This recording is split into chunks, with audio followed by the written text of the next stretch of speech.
Hello नमस्कार जय हिंद। स्वागत आप सभी का दिगम मंत्रा की यूट्यूब चैनल पर और मैं विकास गुप्ता हाजिर हूँ आपके बीच एक नए वीडियो के साथ, जहां हम डिस्कस कर रहे हैं बिजनेस स्टडीज़ पीजीटी कॉमर्स से रिलेटेड टॉपिक्स जो कि आपके लिए हेल्पफुल हैं।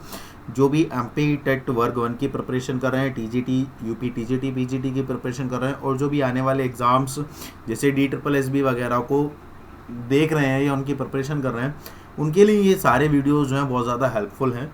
तो केवल यही नहीं, इवन आप पीजीटी टीचिंग लेवल पर जो भी एग्ज़ाम्स हैं, अगर आप उनकी प्रिपरेशन कर रहे हैं, उनकी प्रिपरेशन करने का सोच रहे हैं, ठीक है, या उन एग्ज़ाम्स को देख रहे हैं, तो ये जो वीडियोस हैं ये आपके लिए बहुत ज़्यादा इम्पोर्टेंट हैं, ठीक है। और बाकी आप इन सभी वीडियोस को अपने फ्रेंड्स, कलीग्स, स्टूडेंट्स, रिलेटिव्स, इन सभी के साथ भी शेयर कर सकते हैं ताकि उन लोगों को भी इसका एडवांटेज मिल सके। तो आज बेसिकली हम क्या करने वाले हैं, आज हम लोग डिस्कस करने वाले हैं goods and service tax GST। तो एमपी टेट वर्ग 1 के काफ़ी सारे जो बच्चे हैं उनकी क्वेरी आ रही थी कि सर GST पर कोई वीडियो मिल जाए जहाँ पर एक फुल फ्लैग इन्फॉर्मेशन अवेलेबल हो और ये टॉपिक ईजीली हम लोग कवर कर सकें। तो फाइनली एक हैवी डिमांड के साथ ये हम टॉपिक ले आए हैं, ठीक है। हालांकि ये इंटरनल ट्रेड का भी एक पार्ट है, तो मैंने कहा भी था कुछ बच्चों से कि जल्द ही आपको ये वाला वीडियो देखने को मिल जाएगा। तो फाइनली आज हम लोग GST के बारे में चर्चा करने वाले हैं। कुछ चीज़ें हैं जो GST के बारे में आपको जानना ज़रूरी है, ठीक है। कोशिश ये की गई है कि एक ही वीडियो के अंदर मैं आपको GST में इसी टॉपिक में सब कुछ कंक्लूड कर दूं ताकि आपको किसी भी दूसरे वीडियो की या कहीं और अदर रिसोर्स की कोई रिक्वायरमेंट ना रहे, ठीक है ना। तो कब क्या हुआ, कैसे कॉन्स्टिट्यूट हुआ, कौन कौन से टैक्सेस जो थे उनको हटा दिया गया, इसका मैकेनिज्म किस तरह से किया जाता है, तो वो सारी जो चीज़ें हैं वो हम लोग यहाँ पर डिस्कस करने वाले हैं, ठीक है। तो इसी के साथ चलिए शुरू करते हैं अपना आज का वीडियो। ज़्यादा बड़ा नहीं है, ठीक है, आराम से डिस्कस करेंगे। वैसे तो कोशिश यही रहती है कि आराम से ही डिस्कस की जाए एक एक चीज़ को, ठीक है। चलिए वो GST के बारे में जान लेते हैं। गुड्स एंड सर्विस टैक्स, जिसको वस्तु एंड सेवा कर के रूप में भी जाना जाता है। तो वस्तु एवं सेवा कर क्या होता है, तो ये क्या है, ये एक मल्टी स्टेज सिस्टम है, मल्टी स्टेज टैक्स सिस्टम। कैसा है, मल्टी स्टेज टैक्स सिस्टम, जिसको हम बहुचरण कर प्रणाली के नाम से भी जानते हैं। तो यहाँ से सीधा सीधा एक क्वेश्चन बन सकता है, ठीक है। इसकी जो नेचर है वो कैसी है, कॉम्प्रहेंसिव है, ठीक है। एक चीज़ तो ये हो गई। दूसरा क्या है, इसका जो मेन एम है, ठीक है ना, उसको क्या कराना है, एक तरह से उसको इतना ज़्यादा इजी बना देना है, या कह लीजिए कि एक देश एक कानून के रूप में इसको लागू किया गया है, ठीक है। One nation one tax policy के अंडर ये आता है, क्लियर है।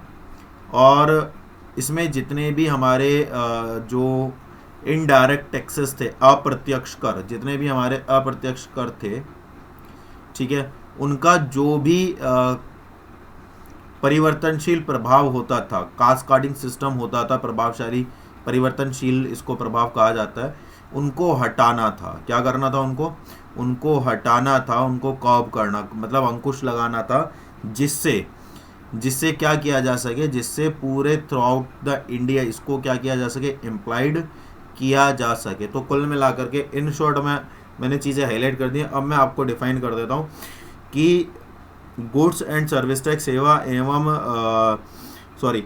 वस्तु एवं सेवा कर का मुख्य उद्देश्य क्या है कि भारत के अंदर जितने भी हमारे जो अप्रत्यक्ष कर हैं जो लागू हैं उनको हटा करके एक ऐसी कर प्रणाली को भारत के अंदर लागू कर देना, to implied a tax system in the India जो कि इजी हो, कन्वीनियंट हो और लोग उसको समझ पाएँ कि हाँ भाई, अगर हम ये वाला प्रोडक्ट ले रहे हैं तो इस पर 5% का टैक्स लग रहा है, ये वाला प्रोडक्ट ले रहे हैं तो 10% का लग रहा है, ये वाला ले रहे हैं तो 15 का, ये वाला ले रहे हैं तो 20 का, और ये वाला ले रहे हैं तो 25% का, और ये जो है इस पर 0% का लगता है और ये हमारा टैक्स फ्री है।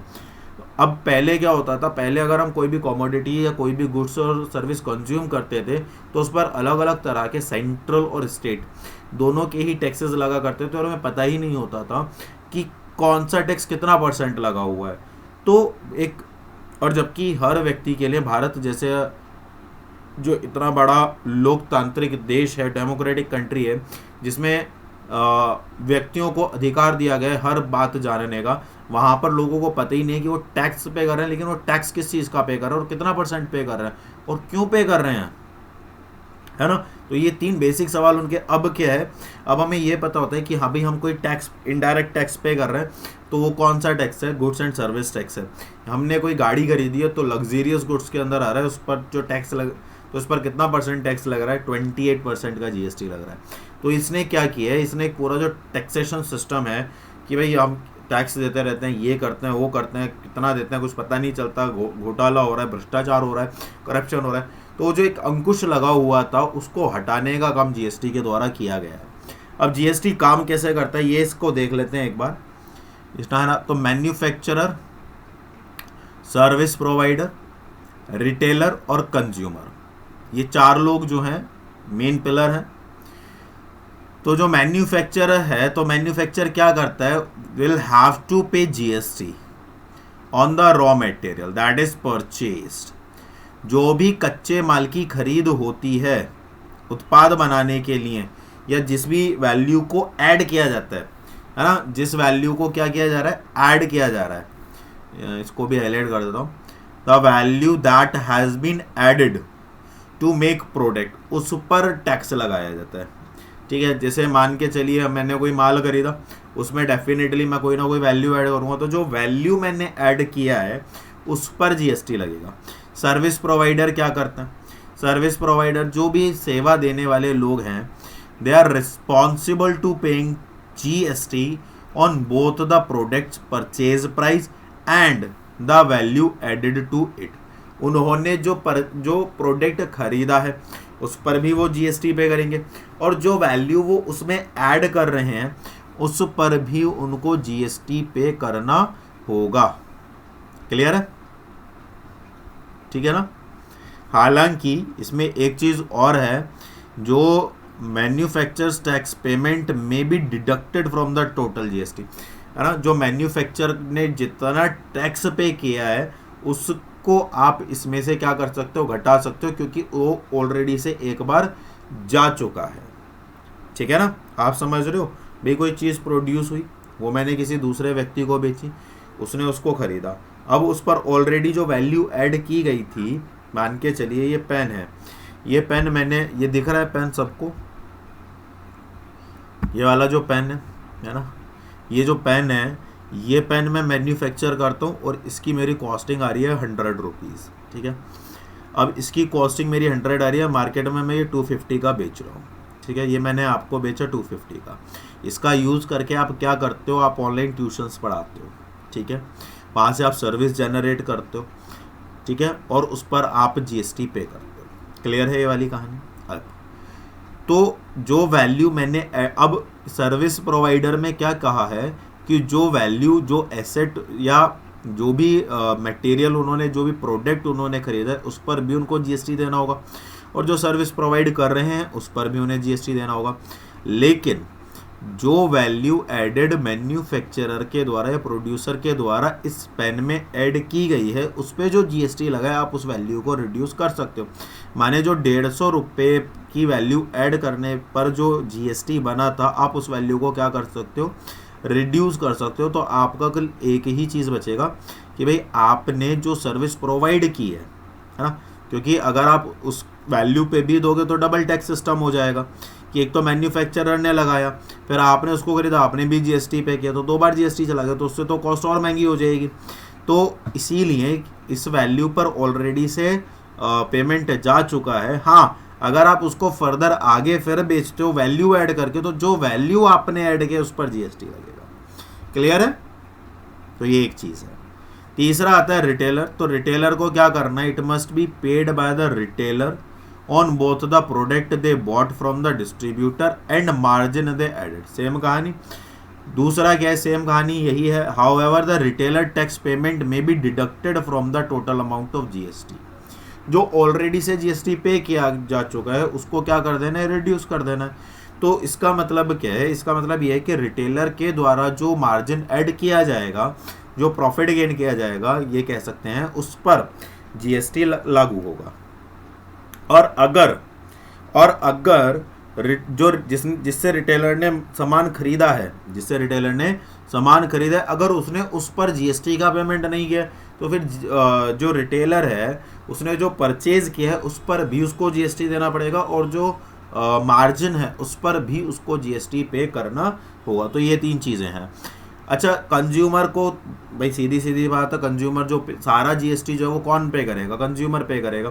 तो मैं आपको एक मैकेनिज्म समझा देता हूँ। ये basically national income value added method में यूज़ किया जाता है। आपने कोई प्रोडक्ट प्रोड्यूस किया, आपने उसकी वैल्यू ऐड करी, तो उस पर जीएसटी लगेगा। आपने वो प्रोडक्ट किसी दूसरे व्यक्ति को बेच दिया, मैंने मुझे बेच दिया, फिर मैंने उस पर वैल्यू ऐड करके किसी और को बेच दिया, रिटेलर को बेच दिया, तो रिटेलर उस पर, क्योंकि ऑलरेडी से जीएसटी जा चुका है, तो रिटेलर उस पर जो मार्जिन गेन करेगा उस पर जीएसटी पे करेगा।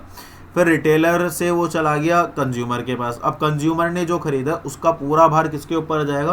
कंज्यूमर के पास जाएगा। तो कंज्यूमर अगर कोई भी प्रोडक्ट खरीदता है तो उसे जीएसटी का पेमेंट करना ही करना होगा। तो ये जीएसटी है, इस तरह से जीएसटी काम करता है। मुझे लगता है कि मैंने अच्छे से इसको एलोबरेट करने में मैं सक्षम रहा हूँ और आपको ये चीज़ समझ में भी आई होगी। अब अगर हिस्ट्री की बात करें तो जीएसटी को 1 जुलाई 2017 में लागू किया गया। काफ़ी लंबा समय इसे बनाने में इसको इम्प्लीमेंट करने में लगा, बनाने में तो नहीं कह सकते। 2000 में अटल बिहारी वाजपेयी जी, ठीक है,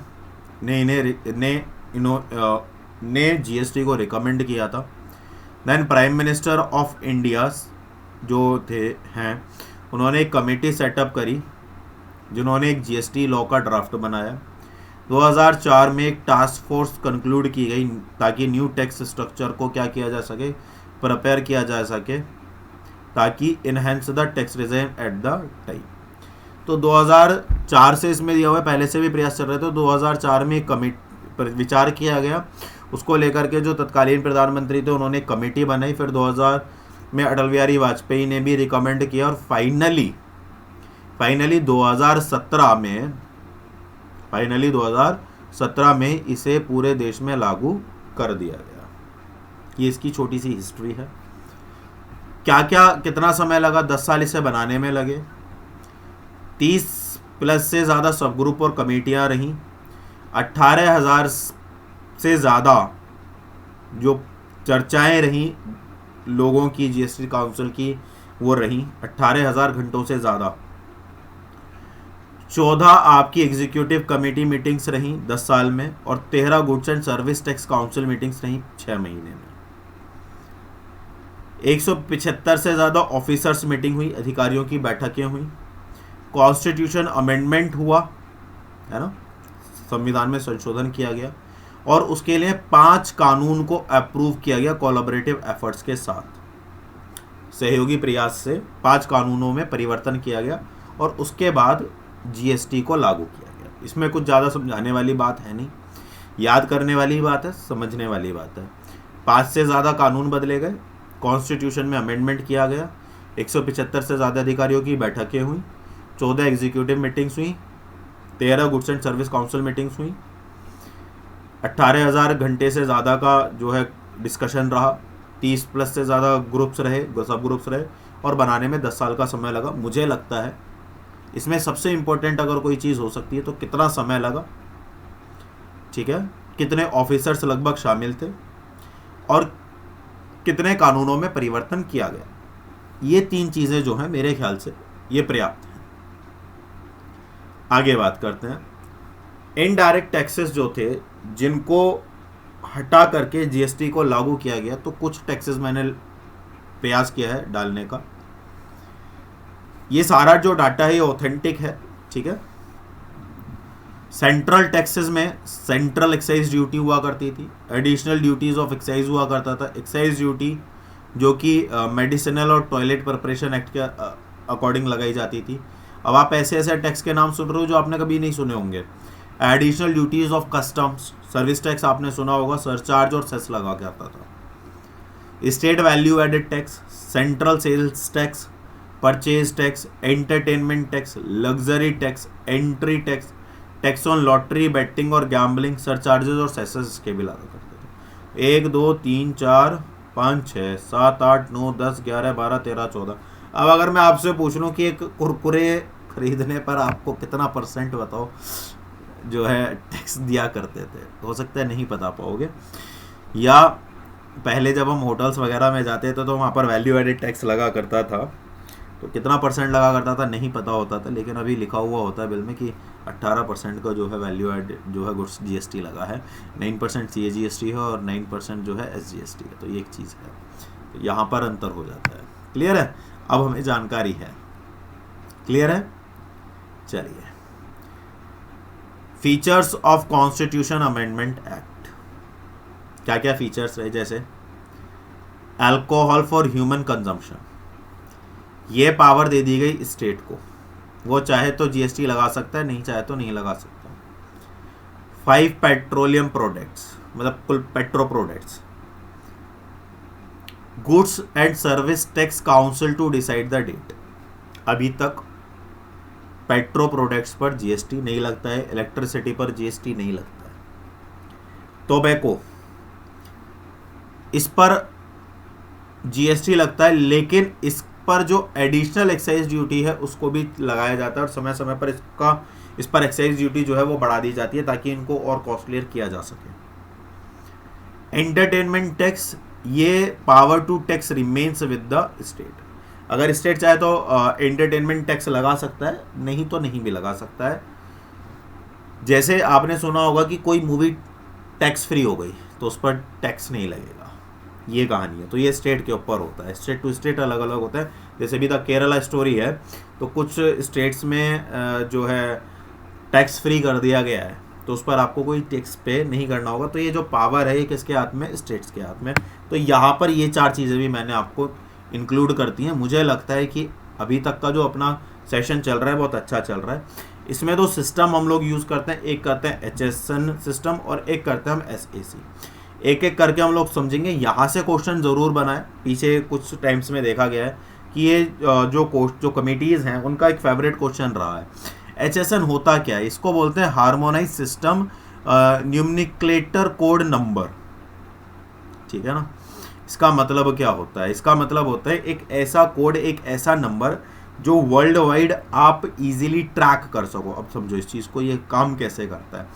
ये क्या है? ये internationally accepted commodity description and coding system है और 200 से ज़्यादा कंट्री जो हैं इस कोड को यूज़ करती हैं अपने कस्टम टैरिफ्स के दौरान, पहली चीज़। दूसरा, जो करंट वर्जन किया जाता है इंटरनल ट्रेड में HSN का, वो HSN कोड 2017 एडिशन है।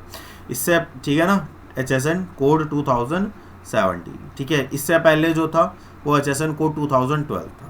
क्लियर? ये भी मैंने आपको बता दिया कि कौन सा कोड यूज़ किया जाता है। कुल मिलाकर के हार्मोनाइज्ड है ताकि 200 से ज़्यादा कंट्री एक नंबर आइडेंटिफाई कर दिया जाता है, तो उससे इजीली आप प्रोडक्ट को डिडक्ट कर पाते हो या उसके बारे में इंफॉर्मेशन कलेक्ट कर पाते हो। एक होता है SAC। SAC का मतलब क्या होता है? तो SAC क्या है ना, तो इसमें क्या है? सर्विसेज अकाउंटिंग कोड इसको हम कहते हैं। And this service tax department of India developed the SAC code, जिसको सर्विस अकाउंटिंग कोड भी कहा जाता है, as a classification system of services. अब देखिए, अब आपको तो पता नहीं, आप तो नादान बच्चे हो। मैं कह रहा हूँ ये पेन पर कितना GST लगता है मुझे नहीं पता, ये एयरडॉप्स है कितना GST लगता है मुझे नहीं पता, मेरे पास बहुत सारी। तो उन्होंने क्या किया? उन्होंने एक सिस्टम डेवलप किया। उस सिस्टम में वो क्या करते हैं कि general service tax rates for service are fixed in 5 slabs using the SAC code, namely 0%, 5%, 12%, 18% and 28%। अगर service is not GST exempt और GST rates are not provided, the default GST rate for service will be 18%। अगर किसी का GST rate define नहीं है तो automatically उस पर 18% लग जाएगा। ऐसी सुविधा उसके अंदर की गई है। जैसे आप देखते हैं कि आप जब मॉल वगैरह में जाते हैं तो वहाँ पर एक बार कोड लगा हुआ होता है प्रोडक्ट पर, और वो स्कैनर से उसको स्कैन करते हैं तो उसकी पूरी डिटेल निकल करके आ जाती है। जैसे आप उनसे बोलोगे कि सर इस पर कितना डिस्काउंट है, तो वो कहते हैं सर चेक करके हम लोग बता पाएंगे, ऐसे नहीं बता पाएंगे।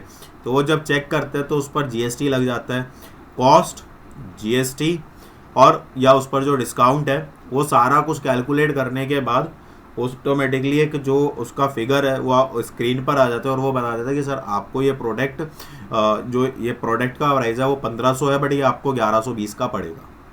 उदाहरण के तौर पर, ठीक है। तो SAC system service accounting code, clear है। अब इसके बाद GST नंबर की बात आ जाती है भाई, तो ये भी अपने आप में एक यूनिक सा है। तो GST नंबर जान लेते हैं। तो GST नंबर में होता क्या है, 1 2 3 4, देखो 1 2 3, इसको ऐसे नहीं करना है, इसको मैं ऐसे कर देता हूँ, है 1 2 3 4 5 6 7 8 9 10 11 12 13 14 और 1 15। अब देखो मैंने कितना लिखा हुआ है यहाँ पर, pan based 15 digit goods and service tax paper, GSTIN जिसको हम बोलते हैं। अब GSTIN की फुल फॉर्म क्या है, goods and service tax payer identification number, जैसे आपका पैन नंबर होता है, ये पैन बेस्ड होता है। अब देखो इसमें क्या क्या है, इसको मैं रब कर देता हूँ, है ना, समझ में आ जाएगा, ठीक है। यहाँ से भी आपको इन्फॉर्मेशन मिल जाएगी। देखो मेरा प्रयास तो यही होता है ज़्यादा से ज़्यादा आप तक पहुँचे। तो पहली जो 2 डिजिट होती है वो स्टेट कोड होता है, पहली जो 2 डिजिट होती हैं वो क्या होता है, स्टेट कोड होता है, ठीक है। अब बाकी की जो 10, 1 2 3 4 5 6 7 8 9 और 1 10, ये जो 10 नंबर हैं ये आपका परमानेंट अकाउंट नंबर है, जिससे आपने GST लिया है, फर्म का पैन नंबर, इंडिविजुअल भी हो सकता है पैन नंबर। अब ये जो कितनी डिजिट हो गई, 12। अब 13वीं जो डिजिट है उसमें entity number of the same pan holder in a state, कि उसकी कौन सी एंटिटी है, एंटिटी नंबर के, पहली दूसरी, 1 है तो 1, 2 है तो 2, 3 है तो 3, उससे एंटिटी नंबर ऑफ एंटिटीज पता चल जाती है। Z जो है वो बाय डिफॉल्ट है, आगे अगर फर्दर कोई चेंजेस करने हुए तो ये किया जाता है। और 5 क्या किया जाता है, चेक सम डिजिट, जो सम डिजिट है उनको चेक करने के लिए इसका यूज किया जाता है, ठीक है। 2 2 4 और 1 सम डिजिट, समझ गए, क्लियर है। चलिए, तो मेरे ख्याल से ये अपने आप में एक नई इंफॉर्मेशन होगी। चलिए अब इसमें समझते हैं कि इसके टाइप्स क्या है। देखिए एक तो होता है IGST, जिसको बोला जाता है integrated goods and service tax. ये 2 स्टेट्स में जब हम ट्रेड करते हैं, माने पंजाब और दिल्ली, महाराष्ट्र और उत्तर प्रदेश, मध्य प्रदेश और उत्तर प्रदेश, ऐसे इस तरह से 2 राज्यों के बीच में जब व्यापार किया जाता है तो उस पर IGST लगता है, पहली चीज, क्लियर कहानी। इसके बाद इसमें 2 चीज़ आती हैं, state goods and service tax SGST, और एक आता है SCGST। ये कब लगता है, जब आप सेम स्टेट में, माने UP टू UP और MP टू MP लगता है। एक होता है UTGST, union territory goods and service tax, बहुत सारे बच्चों को पता होगा, बहुत सारे बच्चों को नहीं पता होगा। तो ये यूनियन टेरिटरीज पर लगाया जाता है, ठीक है। 3 क्लासिफिकेशन है, इंटीग्रेटेड, ठीक है, मतलब एक इंटर स्टेट होता है, एक इंटर स्टेट होता है और एक UT बेस्ड होता है, ठीक। अब सवाल ये आता है कि जो GST का कलेक्शन होता है उसको राइट ऑफ कैसे किया जाता है। तो उसके लिए मैंने कुछ किया है, आपके समझ आए मैं प्रयास करूंगा कि पहले क्या रूल था और अब क्या रूल है, 2019 से पहले तक क्या रूल था। माने आपने पेमेंट फॉर IGST का पेमेंट करा, CGST का पेमेंट करा और SGST का पेमेंट करा। तो अगर आप IGST का पेमेंट कर रहे हो तो सबसे पहले आप जो IGST को सेट ऑफ करोगे, फिर CGST और SGST को सेट ऑफ करोगे। CGST को पहले CGST से, फिर IGST से, SGST को पहले SGST से, फिर IGST से। इसका मतलब एक चीज ये हमें समझ में आ गई कि CGST SGST से राइट ऑफ नहीं होगा और SGST CGST से राइट ऑफ नहीं होगा। क्लियर हो गई ये वाली बात। अब यहां पर ये कंफ्यूजन आया कि यार IGST तो पहले IGST से करना है, तो लोग क्या करते थे, CGST भी पहले IGST से करते थे और SGST भी पहले IGST से। तो गवर्नमेंट ने जो CGSTC है, माने goods and service tax council है, उसने इसको और ज़्यादा ईजी कर दिया कि भाई एक काम करो, करना इसी क्रम में है, पहले IGST करोगे, फिर CGST करोगे, फिर SGST करोगे, लेकिन इन सबको पहले IGST से सेट ऑफ करना है। अब दूसरी कंडीशन सेम रहेगी कि सीजीएसटी से ही राइट ऑफ होगा, एसजीएसटी से ही राइट ऑफ होगा, लेकिन आईजीएसटी पहले आईजीएसटी से होगा, फिर सीजीएसटी से होगा, फिर एसजीएसटी से होगा। बाकी का जो डिफरेंस निकल करके आएगा या तो आप उसको कैरी फॉरवर्ड कर दोगे, या अगर आपके ऊपर वो बैलेंस निकल रहा है, मान के चलिए मेरे को जीएसटी मेरे को रिसीव हुआ है ना, अब जीएसटी मेरे को रिसीव हो रहा है, मैं कलेक्ट कर रहा हूँ, मेरे को 500 रुपये का जीएसटी कलेक्ट हुआ है ना, कितने का कलेक्ट हुआ, 500 का जीएसटी मेरे को कलेक्ट हुआ आईजीएसटी के फॉर्म में, और 200 रुपये का मैंने पे किया है, और 300 रुपये का मैंने ये पे किया है, और 100 रुपये का मैंने ये पे किया है। अब 500 रुपये में से कितना जीएसटी में पे कर चुका हूँ, 200, 300 और 400, तो मेरे पे कितने बच गए, 100 रुपये बच गए। ये मुझे सरकार के खाते में जमा कराने पड़ेंगे। अब अगर कहानी ये है कि भाई मैंने जो है रिसीव तो 300 किए हैं, आप समझ रहे हो, रिसीव कितने किए हैं, 300 किए हैं, लेकिन मैंने पे कितने कर चुका हूँ, मैं 400 कर चुका हूँ, तो ये जो 100 रुपये हैं ये मैं कैरेट फॉरवर्ड कर दूंगा आगे की तरफ। आगे जब मैं जीएसटी रिसीव करूंगा तो वहां से ये सेट ऑफ हो जाएंगे। ऐसे ही सीजीएसटी काम करता है, ऐसे ही एसजीएसटी। तो अभी की डेट में ये एप्लीकेबल है। आई होप ये चीज़ मैं आपको एक्सप्लेन कर पाया हूँ अच्छे से और आपको समझ में भी आया होगा। अभी रिसेंट का एक अपडेट है, आप लोगों के नॉलेज में भी आया होगा कि अपडेट क्या है कि एक तो ई इनवॉइस की जो लिमिट है वो रिड्यूस हो गई है 1 अगस्त 2023। दूसरा क्या है, जो central board of indirect tax committee है, सीबीआईसी इसको हम बोलते हैं, केंद्रीय प्रत्यक्ष एवं कर एवं सीमा शुल्क बोर्ड इसको हम बोलते हैं, ठीक है, central board of indirect tax committee है ना। तो इसने क्या किया है, इसने अधिसूचित किया है कि 1 अगस्त 2023 विद द इफेक्ट फ्रॉम 1 अगस्त 2023 चालान जारी करने की सीमा को घटाकर e invoice shall stand reduced to 5 crore रुपए, जो कि वर्तमान में कितना है, 10 करोड़ है, 10 करोड़ से 5 करोड़ कर दी जाए। और ये किसमें दिया हुआ है, ये अधिसूचना संख्या 13/2020 सीटी दिनांक 21/3/2020 को संशोधित किया गया था और 1 अगस्त 2023 को इसे लागू कर दिया जाएगा। ये रिसेंट की अपडेट है, नोटिफिकेशन नंबर ये रहा, डेट ये रहा जिसमें ये इशू हुआ है। क्लियर है। तो 1 अगस्त 2023 से जो आपका ई इनवॉइस है वो 5 करोड़, मतलब जो चालान होगा वो 5 करोड़ से लगेगा। दूसरा क्या है, अभी रिसेंट में पहले क्या होता था, मैं एक चीज़ और आपको यहाँ पर ऐड कर देता हूँ जो भी रिसेंट में चल रहा है कि पहले क्या होता था, जैसे मैं हूँ, मैंने अपनी फर्म को खोलना है तो मैंने एड्रेस कहीं का दिया हुआ है, लेकिन मेरी फर्म वहाँ पर एग्जिस्ट नहीं कर रही, मेरी फर्म दूसरी जगह पर है। तो अभी जीएसटी ने क्या किया है, इसी ने, सीबीआईसी ने और जीएसटी ने, कि उन्होंने ऐसे जो फॉर्म्स हैं उन पर छापे डालने शुरू करे हैं। तो उसमें वो क्या कर रहे हैं, उसमें ये देखना चाह रहे हैं कि कहीं ये गलत तरीके से व्यापार तो नहीं कर रहे हैं, क्या इन्होंने जीएसटी रजिस्टर्ड कराते हुए जीएसटी का नंबर लेते समय जो एड्रेस दिया था फर्म का, क्या उस पते पर फर्म अवेलेबल है कि नहीं है।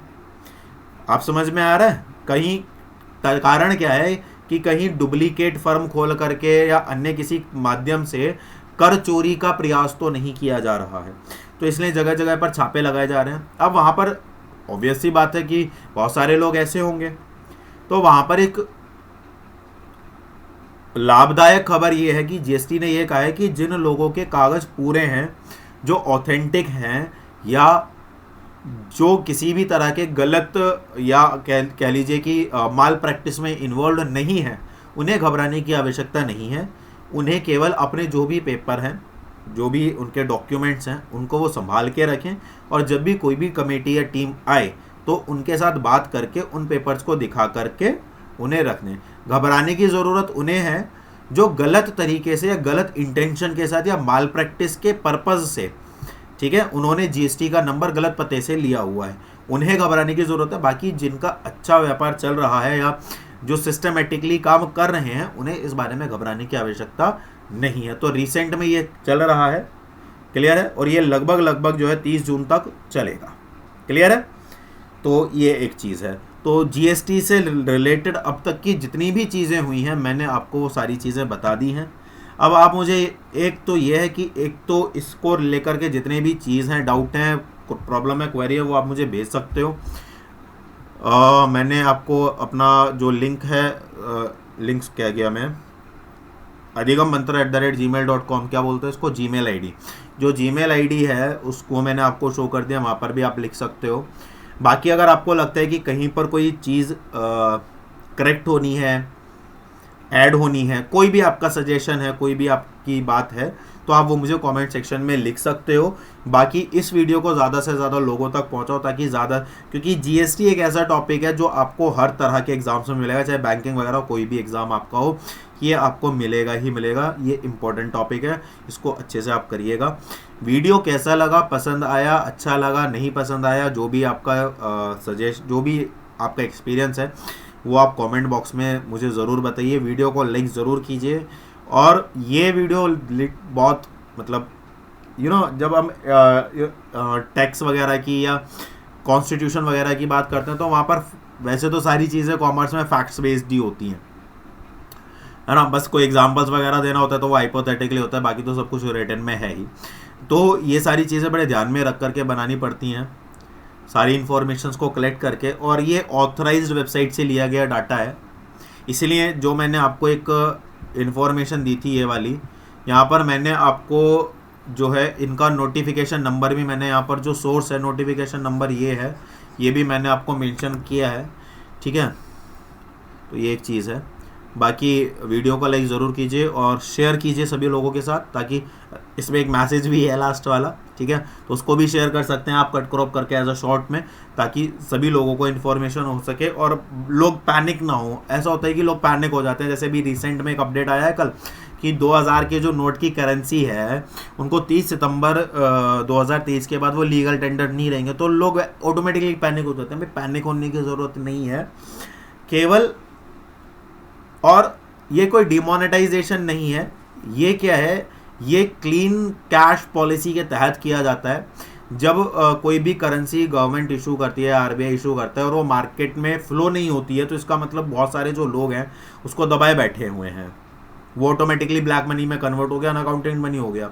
तो इसीलिए जो आरबीआई है, गवर्नमेंट के सजेशन के बिहाफ पर उन्होंने उनको नोट्स को विड्रॉ करने का फैसला किया है। तो अगर आपके पास कुछ नोट्स हैं तो आप क्या कर सकते हो, आप उन्हें बैंक में एक्सचेंज करा सकते हो। 20,000 की लिमिट है, आप समझ रहे हो, 20,000 की लिमिट्स है और पर डे की, और 30 सितंबर 2023 तक का आपके पास टाइम है। तो बहुत टाइम है, किसी भी बात की कोई प्रॉब्लम है ही नहीं, और किसी भी तरह का जो है पैनिक होने की ज़रूरत ही नहीं है ना। तो आराम से रहिए, खुश रहिए, मस्त रहिए, सुखी रहिए, लोगों को भी सुखी रखिए। कोई भी अगर आपको लगता है कि कोई न्यूज़ वायरल हो रही है तो आप PIB फैक्ट चेक एक वेबसाइट है, ट्विटर हैंडल पर भी आपको ये मिल जाएगा, वहाँ पर आप कोई भी किसी भी चीज़ का फैक्ट चेक कर सकते हैं, ठीक है ना। तो उससे क्या होगा, ऑथेंटिक इन्फॉर्मेशन आप तक रहेगी, ठीक है। किसी भी तरह की जो अनऑथेंटिक इन्फॉर्मेशन है वहाँ पर आप ना जाएं। बाकी मिलेंगे कल आपसे एक नई वीडियो में। आज अच्छी खासी चर्चा हो गई, ऐसे टॉपिक्स अच्छे लगते हैं वैसे, है ना, कुछ नया डिफरेंट रहता है। वैसे सिलेबस के बाद काफ़ी कुछ इंटरेस्टिंग टॉपिक्स मैं रखने वाला हूँ, और अब आने वाले समय में मतलब नेक्स्ट वीक से मैं प्रयास करूंगा कि कुछ कुछ अलग अलग टॉपिक्स पर आपको इन्फॉर्मेशन मिलती रहे, इंस्टाग्राम के माध्यम से। तो इंस्टाग्राम और फेसबुक दोनों पर आपको मिलेगी, तो वहाँ पर आप जुड़ जाइए। डिस्क्रिप्शन बॉक्स में उसका लिंक दिया हुआ है, मज़ा आएगा। अभी तो हमें बहुत कुछ तैयारी करनी है और बहुत कुछ हमें सीखना है। तो मिलेंगे कल आपसे एक नई वीडियो के साथ मंडे।